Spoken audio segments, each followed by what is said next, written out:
Hey,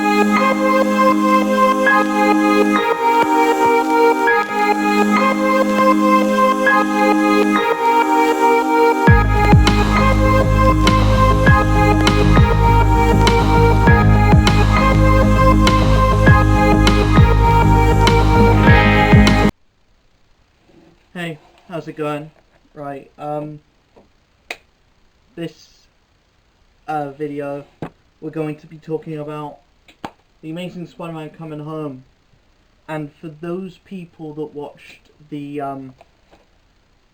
Let's Make a Spider-Man Show video, this is the storyline that I based that off of.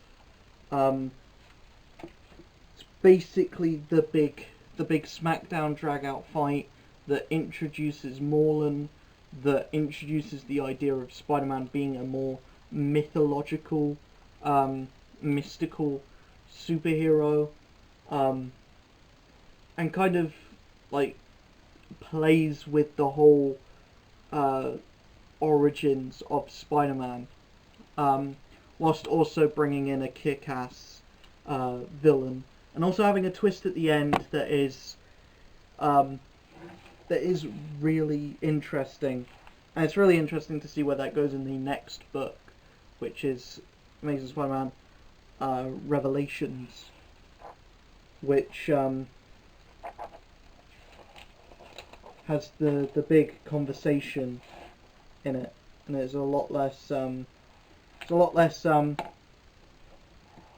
action, but this is very much action-packed. We start the book and Peter Parker and Mary Jane have kind of had a little lovers' quarrel. This is just after an arc where Mary Jane had been kidnapped, and she'd been kidnapped by a stalker that had been stalking her, as stalkers do, and had faked this plane bombing, and it's like a decoy, and Mary Jane, after being saved by Spider-Man, was like, I don't think I can deal with this for much longer. We need to go on a break, which is perfectly understandable. But we start this book and Peter's having a massive breakdown. He just decides to swing across the city, and his inner monologue is thinking about everything other than Mary Jane. So he thinks about why his suit doesn't have pockets, and whilst he's doing this, he just finds a abandoned derelict building and just starts punching it, and he knocks down this entire building. And there's this funny moment where one of the guys is like, alright, we've got the rest of the day to knock down this building. He looks behind him, the building's already knocked down, so he's like, okay, lunch. Peter Parker then goes back to his school, where he sees this kid getting beaten up pretty badly. Peter decides to intervene. One of the other teachers comes along, and he's like, no, let the kid fend for himself. He's basically just a big dickhead teacher, because he's the PE teacher, and all PE teachers are kind of dicks. Definitely not speaking from experience. So Peter goes outside, dresses up as Spider-Man again, finds these bullies, and basically makes them basically gives them a scare.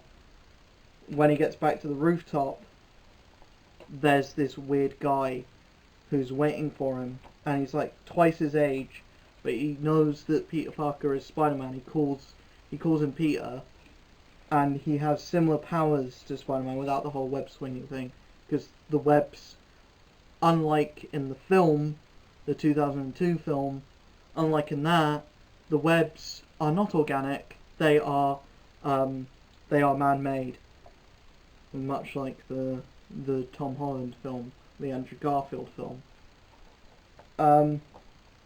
So this old guy, who's about in his late 50s, possibly early 60s. He's jumping across these buildings in single bounds, and he's basically grilling Peter. He's like, where did your powers come from? What came first, the spider or the power or the spider? I'm not evil. No, he's not actually the bad guy. And he just leaves Peter with this like looming question, and we see this ship that's just docked, and on it is this frail like figure, and this other like German guy that he's in this weird outfit with like a falcon on it, and when he absorbs this like guy, this frail guy absorbs what I can only determine as the life force of this other guy. He's like, what? Who heard of a German superhero anyway? You know, who heard of it?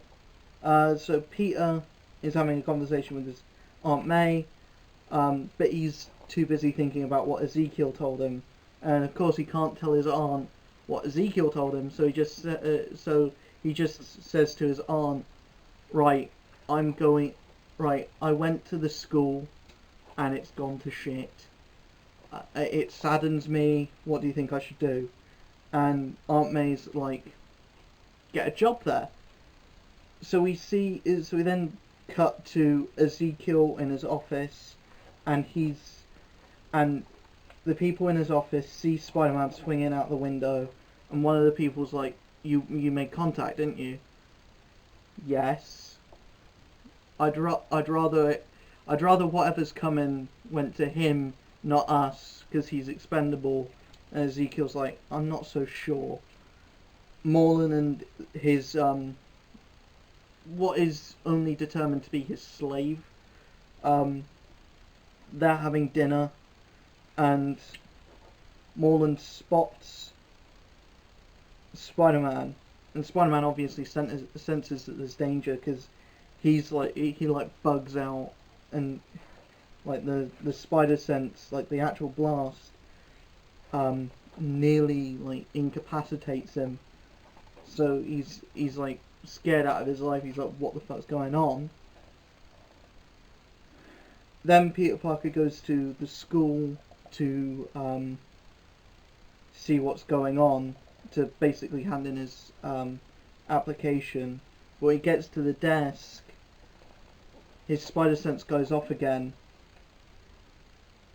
and he just looks to like the door, and he sees a guy in like a hood and a trench coat, and he pulls up this gun and just starts shooting in this school, and there's like bullets flying. Peter like charges all these kids into this room. He gets the kid that he saw earlier to like create some gas in the air vents so that he can hide himself whilst he's changing into Spider-Man, and Spider-Man just bull rushes the active shooter, and there's no jokes, there's no like witty banter, because it shouldn't be there. And Peter just holds up this guy, and the guy's like, "No, they wouldn't stop beating on me, so I came in here, and I showed them." So this was just a kid who was getting bullied, and he something snapped, and Peter's like, "That could have been me. That could be the other kid for all I know." The science teacher leaves, and the PE teacher comes in again, and he's like, "Oh, shit happens, you know. There's nothing we could have done." And he's like, "Well, I never caught your name anyway." And he's like, and Peter's like, "Well, I'm Peter Parker, and I'm the new science teacher."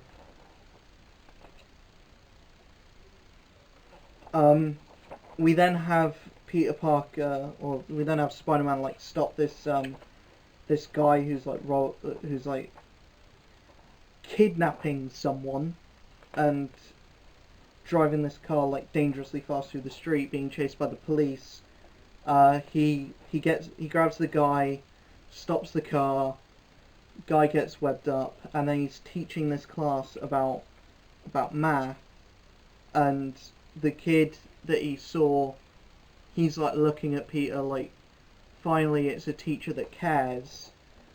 And when Peter leaves the classroom, the principal is like, could you come to my office? I didn't realise you had such generous friends. And Peter's like, I have generous friends? I have friends? Which is my reaction to anything like this. When people say, oh, you've got nice friends. I have friends? What? And then when he gets into the office, Ezekiel's there, and he's just donated like 100,000 to the science department. So Peter and Ezekiel go to get pizza, and they start talking about whether Peter actually knows where his powers came from. And he's like, yeah, it came from a spider bite. No. There are totems. Every villain that Spider-Man has faced that is animalistic in any way, like Dr. Octopus, the Vulture, Rhino, Scorpion, the Lizard, there's a reason why they attract. There's a reason why Captain America and Baron Zemo and Red Skull attract. There's a reason why Magneto fights the X-Men. There's a reason why Thor fights Loki. It's gods against gods. It's mutants against mutants. It's patriots against people who want to be or think they are patriots.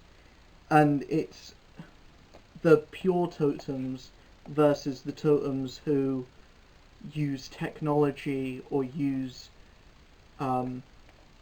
science to get to where they are. It's not pure.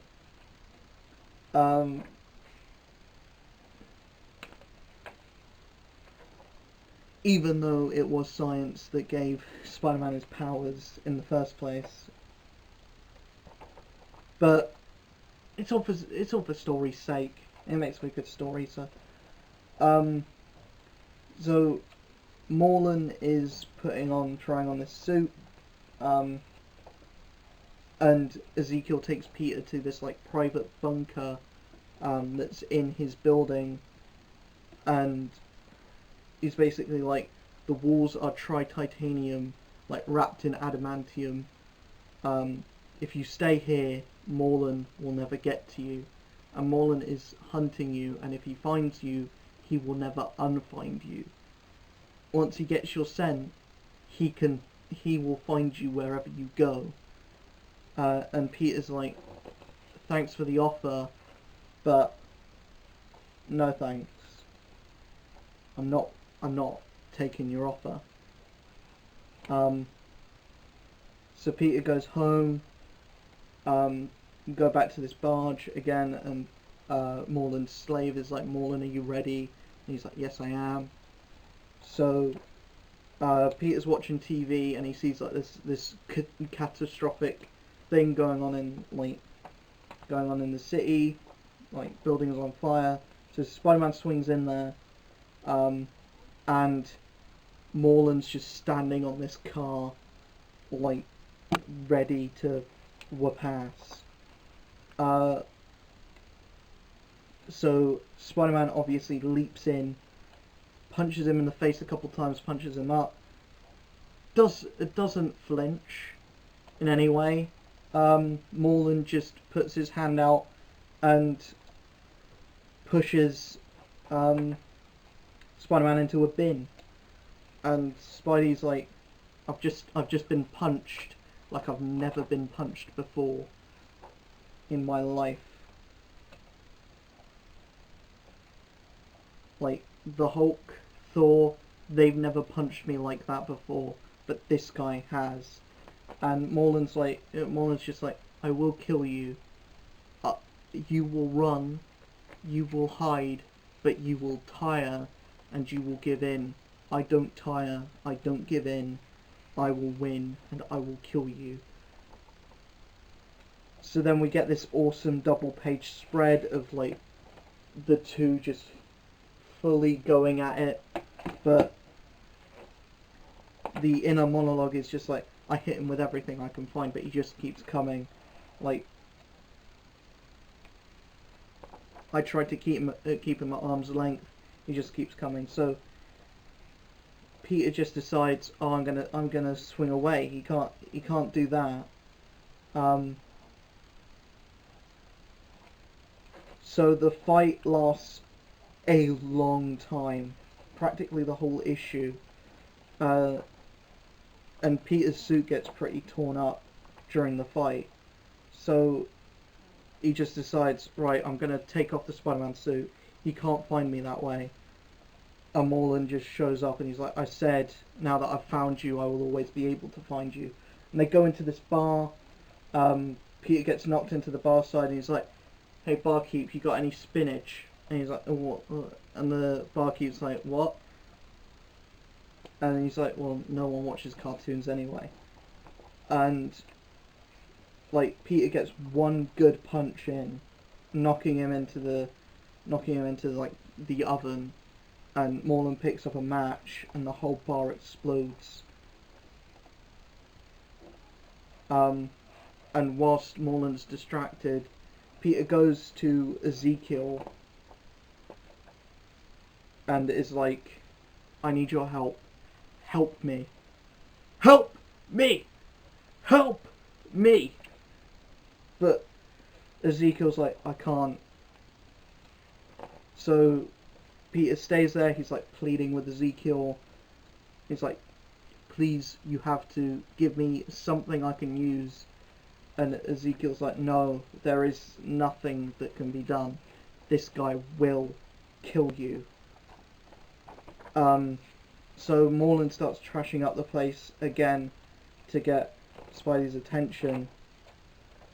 It works. Spidey swings in. They start fighting again. When Spidey gets like a minute's rest, he steals some change off of a blind guy and rings first the school to tell them that he's going to be like off sick for like a couple days. Then he rings, and then he like goes back in, tags onto a car, and rings Aunt May, and he's like, Aunt May, I love you. I may not see you again for a while, because he believes he's going to die. And Morlun and Spider-Man confront each other again on this pier. Spider's about to get choked out by Morlun, and then Morlun gets punched in the back of the head, and it's Ezekiel. He's there, and Ezekiel and Spider-Man just pound on Morlun like ferociously until Morlun grabs the back of Ezekiel's head and starts like absorbing Ezekiel's life force, eventually killing him and tossing him into the river. But in the whole like confusion of everything, Morlun managed to drop some blood onto the pier, so Spider-Man uses that blood to decipher what he needs to do and how to beat Morlun, and he finds out that it's like an amalgam of like all these other like bird, animal DNA. So he goes to this radiation site to inject himself with more radiation. And Morlun follows him. Morlun follows him into this radiation site, and Peter's like unconscious on the floor because he's just absorbed like so much radiation that he should be dead. Morlun tries to absorb it and he can't because it's hurting him. And it's hurting him so much that when Peter starts waking up and starts like pounding on Morlun, the punches are actually like connecting and they're doing something. So Peter just starts pounding on Morlun more and more, up until the point where Morlun just shrivels up and becomes like this lizard-esque creature, and the guy who's been with Morlun this whole time comes in with a gun and he's like, I quit, and just shoots Morlan in the chest, and Morlan just disintegrates into like a cloud of nothingness. Dex runs away.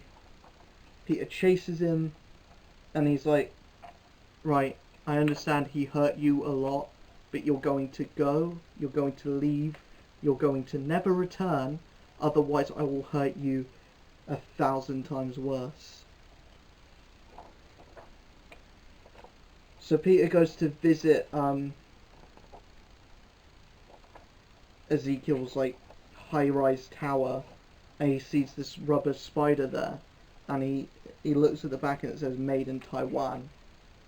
So he just starts laughing, and he raises his hand in the air, and he's like, "Ezekiel!" And then we see Ezekiel like driving off in a car, and Spider-Man's like swinging through the city like everything's beautiful. You're beautiful. You're beautiful.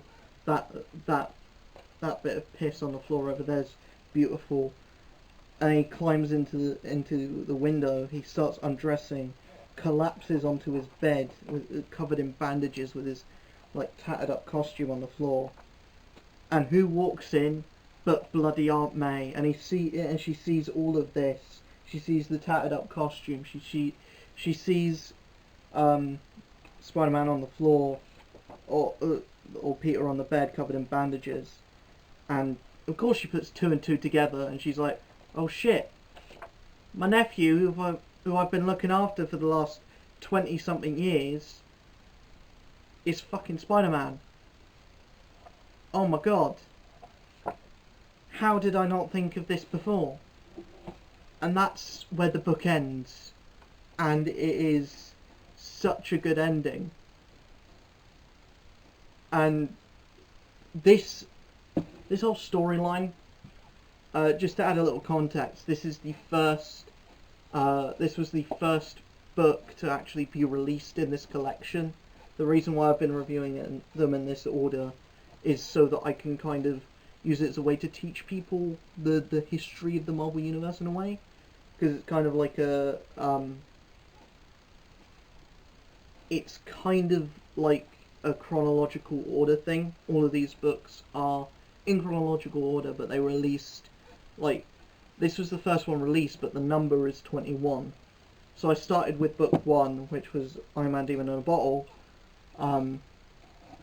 which was actually one of the later ones to actually be released, in this format anyway. I have a special place in my heart for this storyline, because it is, not only was it like my first foray into comic books as a medium. Like I was in year 6. I was 10 years old when I read this for the first time, and going back to it, it has not changed in any way. I was hit not only by the nostalgia factor, but also because the quality of the book is amazing. It is so good as a book. Like, you could, reading it for the first time, reading it for the second time, reading it like 10 years or 9 years or like 6 years after, reading it 7 years after I read it for the first time, it feels like I was reading it for the first time again. Like, I genuinely got shocked, even though I knew what was going to happen at the end. I still like got goosebumps in that scene. I know I said that Amazing Spider-Man Kraven's Last Hunt was my favourite Spider-Man story of all time, but this just holds up as a comic book, as a like storyline. It's not necessarily deep. It's not necessarily like, it's not gonna win any awards for being like an amazing storyline, but it is for me an essential Spider-Man storyline, especially if you want to have a more like grounded like look at the character, especially when you go into the later stuff in Straczynski's run. Straczynski's run, where he like introduces Peter Parker to a group of homeless kids, and he has to help them. There's a lot of real world problems that Peter Parker has to deal with throughout Straczynski's run that are handled in a way that it's with care and it's not beating you over the head with it. Like the whole school shooter scene in this, I feel like that is perfectly acceptable because it's not beating you over the head with it. It's not trying to tell you a message. It's using it as a way to have this other character go through an arc. It's not using it as a way to just say we put in an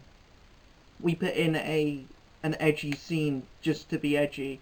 It's we put in this scene to tell a story and to help tell a story and to progress the character arc of one of the new characters that we've introduced and to show him as in a certain way. We want you to care more about these characters, so we put them in situations where they have to act in fight and flight like responses. I don't have a problem with that. What I have a problem with is when you shoehorn in 9/11 and you literally just have it as a way to say, fuck you superheroes, you're useless. It's not like this isn't outright saying an event that happened in real life that a superhero could not actually like stop it because it happened in real life.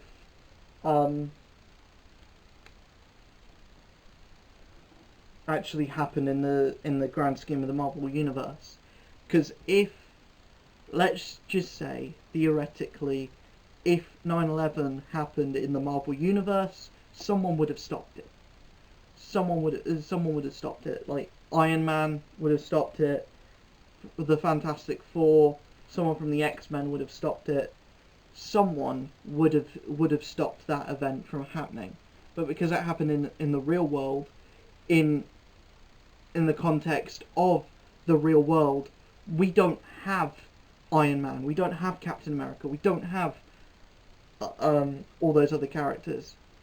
They're fictional. Don't put a real life event like 9/11 in a fictional premise. And if you're going to do that, if you're going to have a one-off issue, which is what J. Michael Straczynski did, he had a one-off issue after this arc, in between this arc and the next, issue 36. It was a tribute to 9/11. It was a somber tribute. It wasn't like hitting you on a... They didn't outright say it's 9/11. It was just an issue to commemorate and to celebrate the people, the lives that were lost. It was a tribute issue. It wasn't just made to sell a comic book. It was made to tell a story, if that makes sense.